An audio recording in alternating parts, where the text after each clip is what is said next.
Le temps cette semaine n'est pas à la fête avec de nombreux jours de pluie. Pourtant, le département des Yvelines est victime de la sécheresse.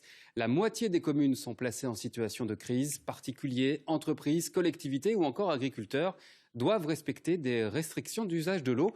Illustration à Saint-Arnoult-en-Yvelines avec Norbert Cohen et Martin Simon. Au milieu coule une rivière. C'est la Reynarde qui traverse Saint-Arnoult-en-Yvelines. Et de mémoire d'habitants, son niveau est extrêmement bas. La commune est touchée par la sécheresse. Nous sommes vigilants. Nous sommes vigilants sur la hauteur parce que de la Reynarde, puisque de toute façon elle alimente aussi des étangs. Dans les Yvelines, 120 communes sont en crise. La préfecture du département a pris des mesures de restriction d'usage de l'eau.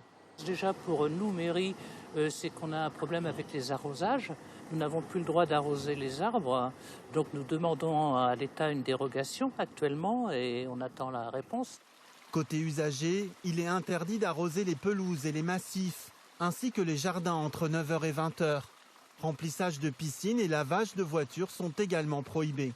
Le débit des cours d'eau et le niveau des nappes phréatiques inquiètent les autorités. Pour l'eau potable, à ce stade, il n'y a pas de risque particulier. C'est plus pour la vie biologique du milieu, en particulier des cours d'eau, pour lesquels il y a quand même un gros risque. Et donc, nous, on a besoin de cours d'eau en très bonne santé, puisqu'il y a derrière, ils ont une vocation d'épuration. Face à la sécheresse, la commune de Saint-Arnoult-en-Yvelines envisage ici, dans ce gymnase, la réalisation d'un mur d'eau.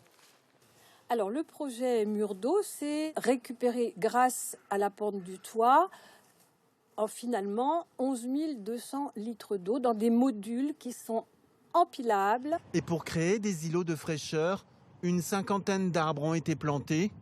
Encore faut-il qu'ils survivent au réchauffement climatique.